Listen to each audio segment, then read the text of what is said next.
A question I get asked nearly all the time is, should I go out and buy a bikepacking specific bike? And 9 times out of 10, I say no. The bike that you've got in your garage is probably going to be absolutely fine for bikepacking. This is the second time I've answered this question. The first time I looked at a full suspension mountain bike and showed you how you could take that bikepacking if you had one of those. And in this video, we're going to look at road bikes. Can you take a road bike bikepacking? This is a Sonder Prima aluminium and it is designed to be as fast as possible while also being as light as possible. It's a racing road bike. This definitely wouldn't be my first choice if I was going bikepacking, but if it was the only bike I had in my garage, I'm going to show you how you can indeed take it bikepacking. It's got no rack mounts or mudguard mounts and there's no fork mounts at all. You've only got 2 bottle cages on it, so there's virtually nowhere to attach things to. You could of course fit this with a front roll-up bag and a rear bag and maybe a top tube bag or a frame bag, and that would probably allow you to take quite a bit of stuff with you. But what if you want to carry more? What if you want to carry cooking equipment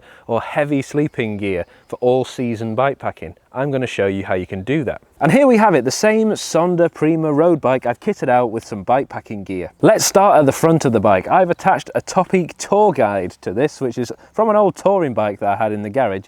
It clamps onto the handlebars and there's loads of space there to put all of your electronics or food, and it's super easy to take on and off, so you can fit this to pretty much any bike. It does work especially well with road bikes though, because it always fits nicely in between the handlebars. It is also removable. It's on a quick release button like this, so you can take it all off and keep it safe. When I'm bikepacking, I tend to put maybe 65% of the weight at the back and 35% at the front, so I wanted to put this on the front to help balance it out. Let's move on to the back of the bike, and this is where the magic happens.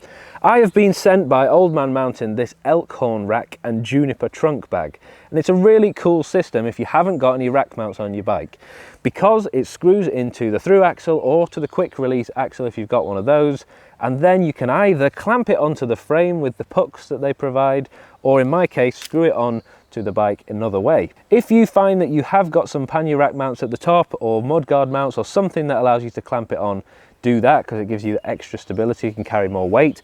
Or a really clever thing to do, which is something I've done on another bike already, is get a seat post clamp with pannier mounts built into it. This is a really good pairing with the through axle mount. It means that you've basically screwed it into the bike at 2 separate points, so it makes it really stable. You can carry much more weight. And you can buy a special through axle adapter kit for any bike that you've got, allowing you to swap it in between multiple bikes if you've got those. The Elkhorn rack has 3 cage mounts on each leg of the rack, which means that you can add more stuff. You can add water bottles or luggage cages.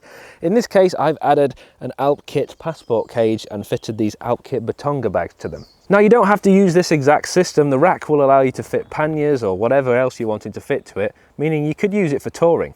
As a former road rider and road racer, I know that speed is very important. You don't want to have to take ages taking this system on and off, because let's be honest, you want to be as light and as fast as possible when you're out training. The great thing about this rack is it's super easy to take on and off. You've just got 4 bolts, in this case 2 on the seat post clamp and 2 on the through axle. You can leave the through axle in. It does stick out ever so slightly, but it means that putting this back on is really simple. I've already looked at the tail fin options on the full suspension mountain bike video, and although those are really high quality and do look amazing, they are quite expensive, and I do think for most people they're probably a little bit out of their price range, whereas this system is a lot cheaper. The rack itself is about 150 quid, it's $168 at the moment, and you will need a through axle mount if you're going to use that, which can cost about $80, so all in all it's considerably cheaper than a tail fin rack. It's worth mentioning as well that the Elkhorn can go on the front as well as the back, so if you're wanting to double rack this bike and allow you to take loads, basically turn it into a full-on touring bike, you can do that as well. Just make sure you get the additional through axle adapter so that you can fit it to both ends of the bike.